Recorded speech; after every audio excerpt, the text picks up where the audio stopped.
Cette émission est rendue possible grâce à la famille des partenaires de l'Église de la Victoire.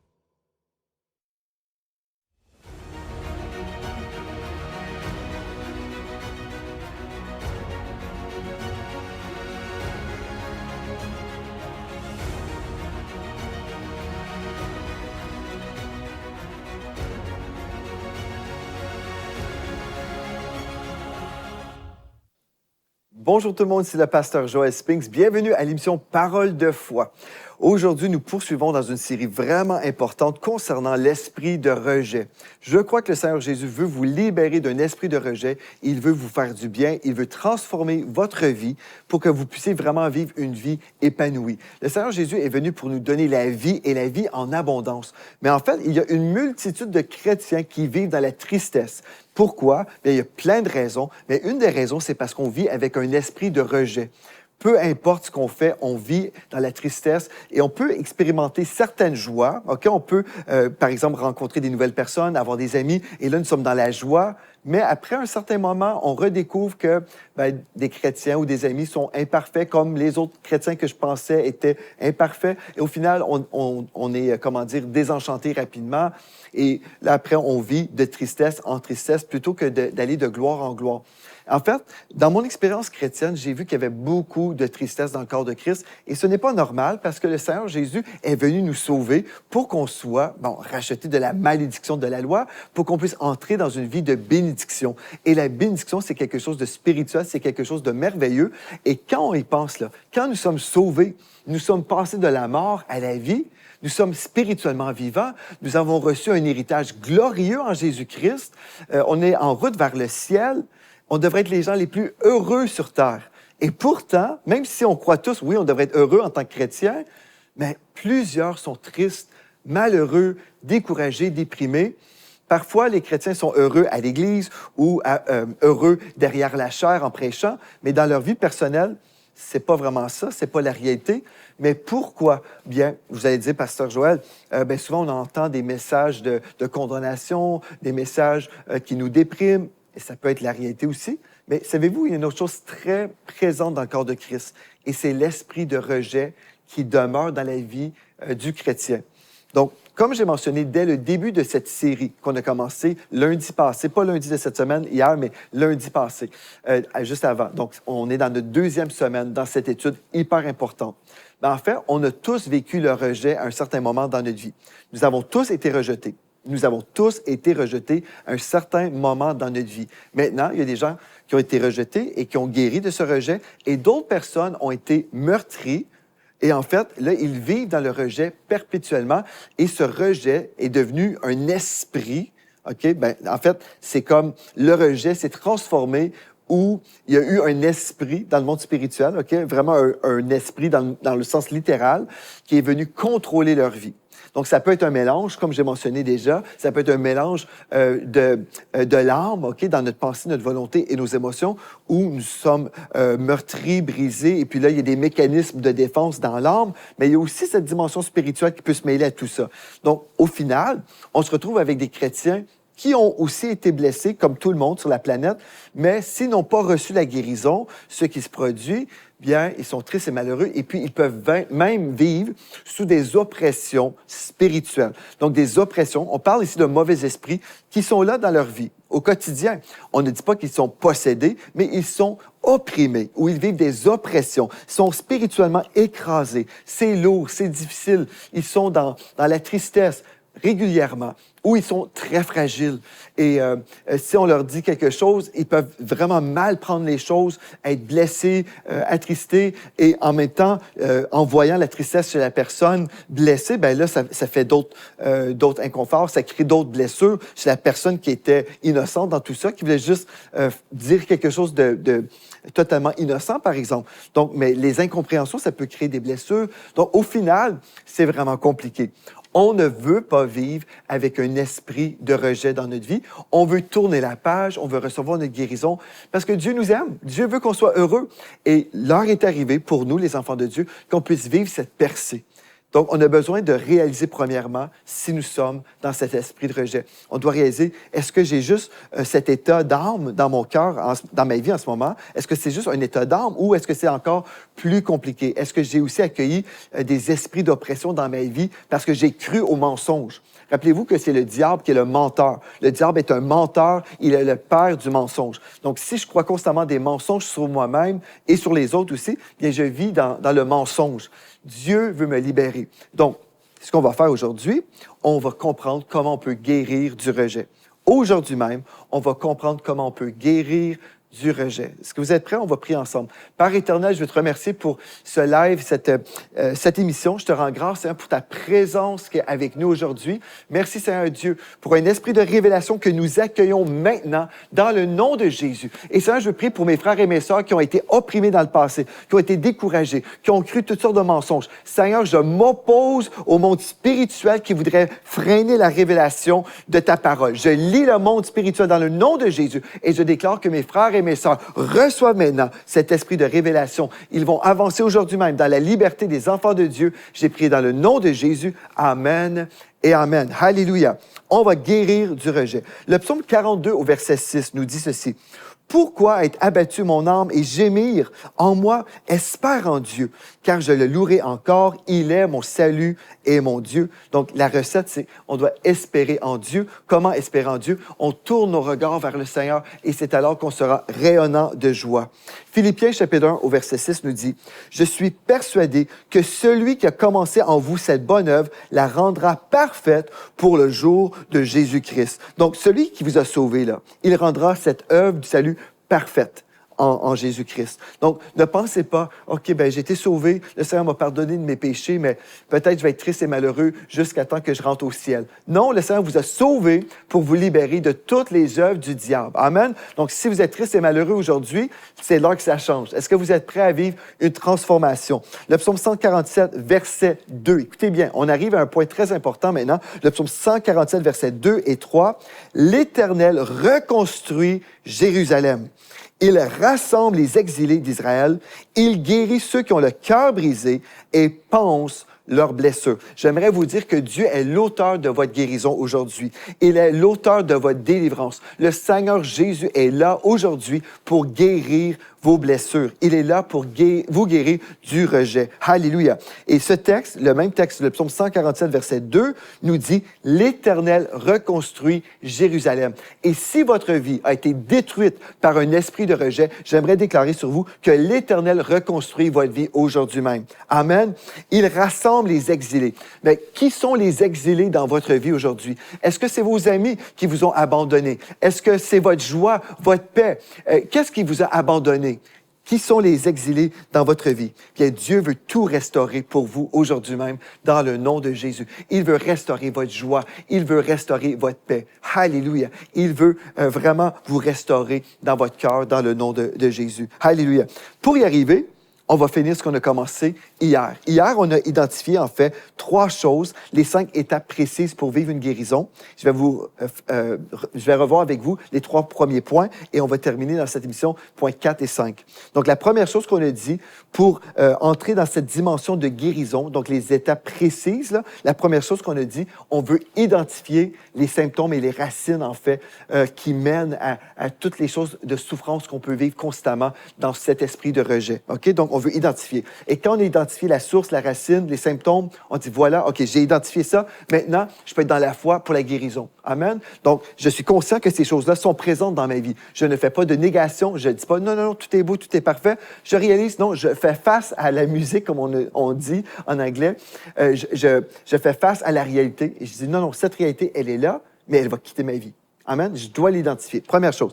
Parce que la guérison commence à partir de cette identification et cette réalisation. Deuxième chose, je me repens d'avoir cru au mensonge. On a vu ça hier. Donc, je ne croyais pas ce que Dieu disait à mon sujet. Je croyais plutôt le diable. Je me repens. Je change d'idée. Et aujourd'hui, je vais croire ce que Dieu a dit sur moi. Troisième chose, je dois possiblement recevoir la délivrance d'une oppression spirituelle. Et c'est ça qu'on a fait. Hier, on a prié contre ces oppressions spirituelles. Et si vous avez été avec moi, vous avez reçu, dans le nom de Jésus, votre délivrance de toute forme d'oppression. Et vous vous êtes repentis également d'avoir peut-être même fait des victimes vous-même parce que vous avez souffert et vous avez peut-être agi d'une façon inconsciente, mais vous avez pris la décision de vous repentir également et de demander pardon aux victimes que vous avez peut-être fait. Et la quatrième chose qu'on va voir aujourd'hui, c'est que je reçois ma guérison dans mon âme. OK? Je reçois la guérison de l'âme. Et on va aller ensemble dans Luc 4, verset 18, un texte qu'on a déjà lu pendant cette série, mais qu'on va relire encore parce que c'est un texte vraiment important qui nous partage le cœur de Dieu pour nous tous aujourd'hui même. Donc, le quatrième point aujourd'hui, je reçois ma guérison dans mon âme. Luc 4, 18, dans la version second 21. L'Esprit du Seigneur est sur moi. C'est le Seigneur Jésus-Christ qui parlait. L'Esprit du Seigneur est sur moi parce qu'il m'a consacré par onction pour annoncer la bonne nouvelle aux pauvres. Il m'a envoyé pour guérir ceux qui ont le cœur brisé. Il m'a envoyé pour guérir ceux qui ont le cœur brisé. Alléluia. Il m'a envoyé pour guérir ceux qui ont le cœur brisé. Est-ce que votre cœur a été brisé? Mais Jésus a été envoyé pour vous. Gloire à Dieu, il a été envoyé pour vous. Alléluia. Il a été envoyé pour guérir les personnes que vous avez blessées, d'une façon peut-être inconsciente. Peut-être vous avez fait des victimes parce que vous étiez victime et c'était des patterns, des choses qui étaient juste dans votre vie. Bien, gloire à Dieu, Jésus est venu pour guérir toutes les personnes qui ont été blessées. Alléluia, c'est bon de savoir ça. C'est bon de savoir ça. Je crois qu'il est nécessaire pour moi de guérir maintenant. C'est une autre chose très importante. On veut arriver, quand on est dans ce point-là, je reçois ma guérison, je dois croire que c'est nécessaire. Je dois vraiment croire. Je ne peux pas poursuivre comme ça. Le statu quo n'est pas possible pour moi. Je ne peux pas juste persévérer dans les blessures et juste dire non, ce n'est pas moi. Mais non, je suis courageux et j'accepte, je reçois ma guérison et je crois que c'est nécessaire. C'est nécessaire. Si je veux vivre cette vie abondante, si je veux vraiment entrer pleinement dans ma destinée, si je veux cesser de faire du mal dans mon entourage, je dois guérir maintenant. Proverbe 18, verset 14, nous dit: l'esprit de l'homme le soutient dans la maladie, mais l'esprit abattu, qui le relèvera? Si mon esprit est abattu, bien, je vais être dans la défaite.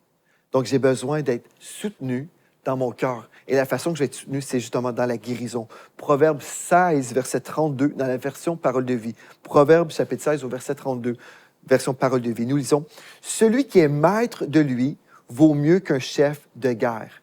Donc, celui qui est maître de lui-même, autrement dit. Vous savez, comme j'ai mentionné, l'esprit de rejet, en fait, nous fait faire des choses terribles des fois.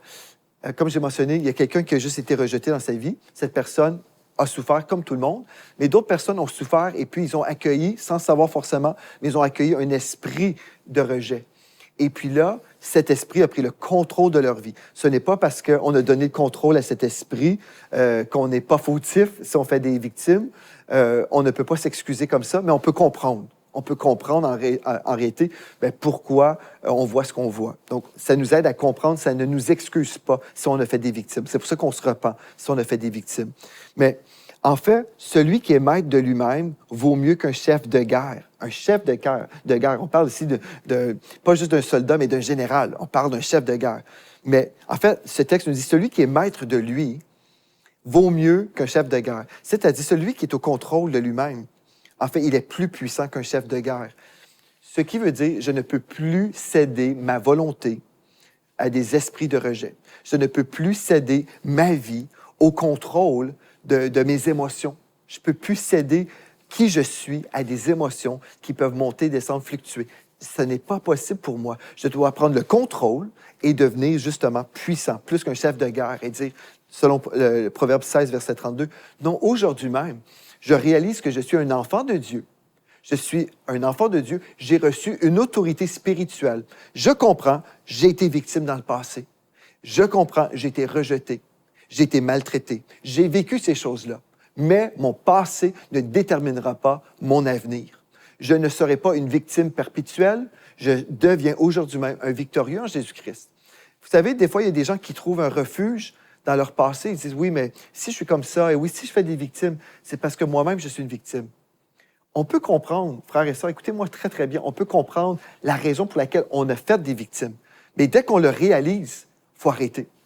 On ne peut pas s'excuser en se justifiant à cause du passé. On ne peut pas se justifier comme ça. Vous connaissez la femme de Dieu, Joyce Meyer.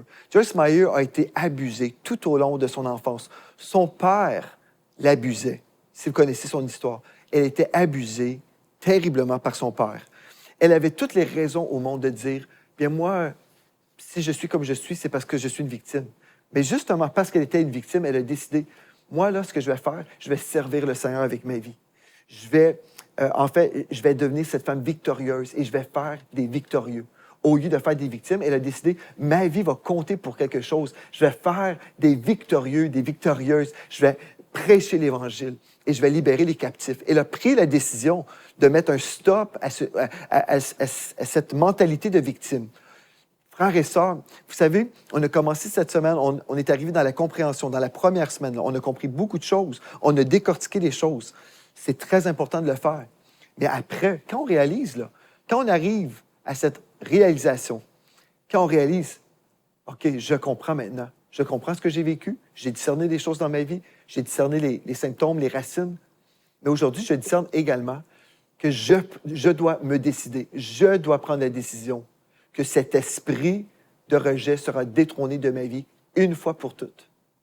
Vous savez, l'esprit de rejet, là, comme j'ai mentionné, contrôle beaucoup de personnes. Une fois, on avait organisé un temps fraternel à l'Église et il y avait une sœur dans notre Église qui souffrait d'un esprit de rejet.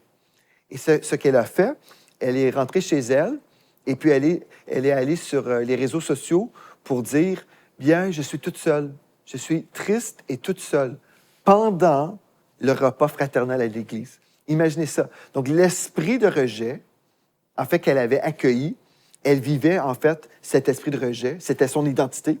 Elle ne voyait pas cet esprit de rejet comme étant son ennemi, mais c'était son ami. Elle avait accueilli cet esprit de rejet. Elle vivait avec cet esprit de rejet. Puis elle est rentrée à la maison et elle est allée taper, elle leur dit « Je suis toute seule, triste et toute seule à la maison. » Et moi, en tant que pasteur, je savais qu'on avait organisé un repas fraternel où les frères et les sœurs étaient ensemble pour fraterniser, pour rire, pour s'encourager, s'édifier. Et pourtant, des personnes de d'autres assemblées pouvaient voir son texte sur les réseaux sociaux et les gens pouvaient l'avoir en pitié et dire « Oh, c'est triste, ma sœur, c'est triste que tu es tout seul dans la vie, c'est triste. » Et puis, « Ah, c'est triste qu'à l'Église de la Victoire, on te laisse tout seul. » Et puis, voyez-vous, qu'est-ce que ça peut faire? C'est un esprit de rejet qui a fait ça. Mais c'est aussi la décision de demeurer avec l'esprit de rejet. Parce que quand on l'enseigne, et après on réalise, OK, moi j'ai un choix là, j'ai un choix. Je ne serai pas toujours victime. J'ai été victime, ce n'est pas de ma faute, mais dorénavant, je vais me mettre en colère contre cet ennemi. C'est mon ennemi, là, qui veut ruiner ma vie. Il veut me séparer de mes bien-aimés. Il veut m'isoler. Il veut que je vive dans la tristesse. Il veut faire de ma joie et de ma paix des exilés. C'est ça comme on a vu. Non, non, non. Dieu va rassembler les exilés. Je vais reprendre ma joie. Je vais reprendre ma paix. Je vais reprendre mes amis. Je vais reprendre la gloire de l'Éternel dans ma vie à tous les niveaux. Alléluia. Gloire à Dieu. Gloire à Dieu. J'accepte. L'autre chose qu'on a vue aussi, OK? J'accepte que je ne serai plus esclave de mes émotions. Plus jamais. Mes émotions ne dicteront pas la façon que je vais sentir. En fait, mes émotions ne dicteront pas mon comportement. Mes émotions, tout ce que je peux éprouver comme émotion, je refuse d'être dicté par mes émotions. Un enfant de Dieu ne peut pas être dicté par ces choses-là. Un enfant de Dieu doit être dirigé par le Saint-Esprit. Amen? Vraiment, frères et sœurs, imaginez toutes les fois qu'on a pu vivre des souffrances dans l'œuvre de Dieu, en tant que chrétien, dans l'œuvre de Dieu ou dans la vie en général. Imaginez toutes les fois qu'on a souffert.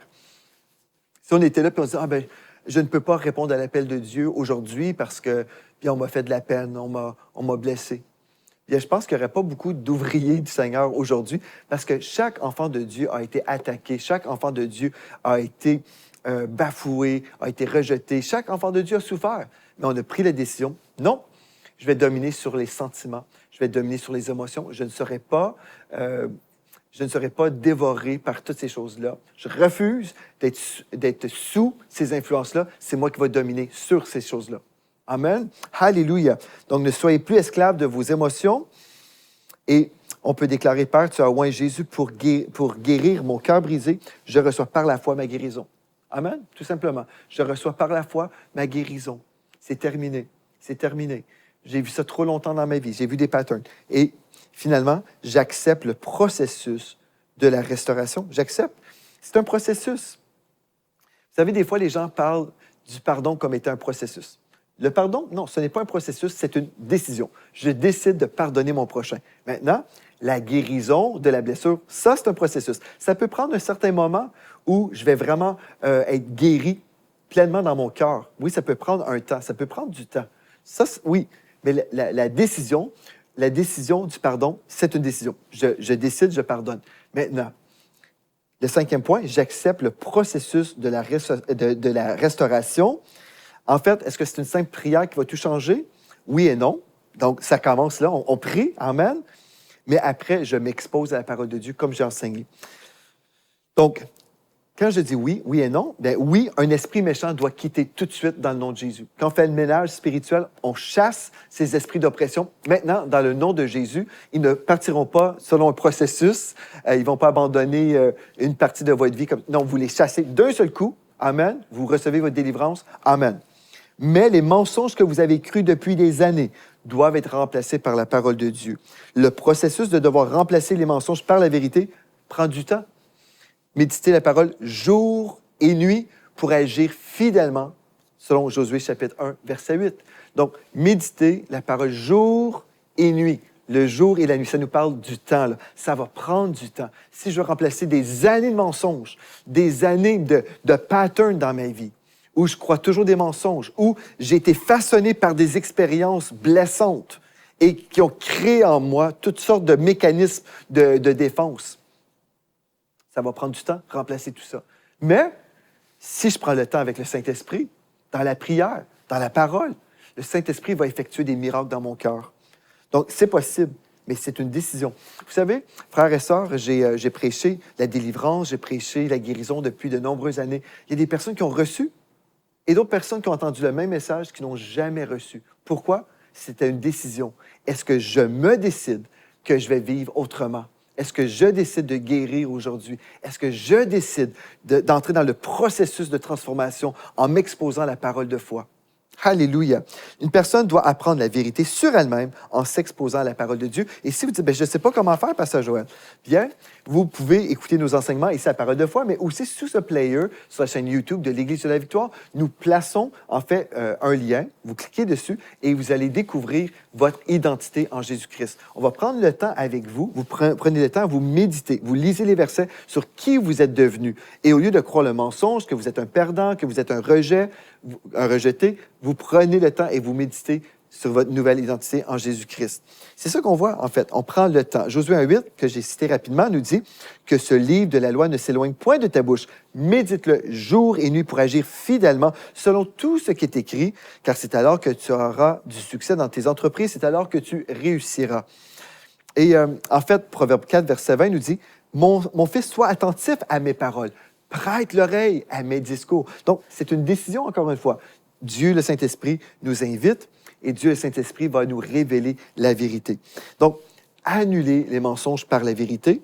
Et un mensonge fréquent, c'est « je souffre d'une manière exceptionnelle. C'est pire pour moi. » Ça, c'est un mensonge qu'on doit déraciner.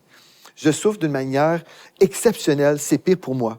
En fait, demain, ce qu'on va faire, on va prendre le temps, on va examiner la vie de Moïse, Joseph, Saül, David, Jésus, les apôtres et l'apôtre Paul. On va voir rapidement comment ils ont été rejetés et ce que Dieu a fait à travers de leur vie. Est-ce que vous êtes prêts à aller encore plus loin dans la parole? Vous allez vous enraciner. Vous allez recevoir la vérité dans vos cœurs, dans vos vies, pour vraiment vivre librement, une fois pour toutes. Alléluia, gloire à Dieu. Donc, c'est un rendez-vous que vous ne voulez pas rater demain. Mais d'ici ce temps, j'aimerais ça vous inviter à me partager ce que vous êtes en train de vivre avec moi ici à l'Église de la Victoire, ici à l'émission Parole de foi. Écrivez-moi à contactvictoire.com, donc contactvictoire.com et dites-moi, Pasteur Joël, voici ce que je suis en train de vivre en ce moment. Le Saint-Esprit est en train d'opérer des miracles dans mon cœur.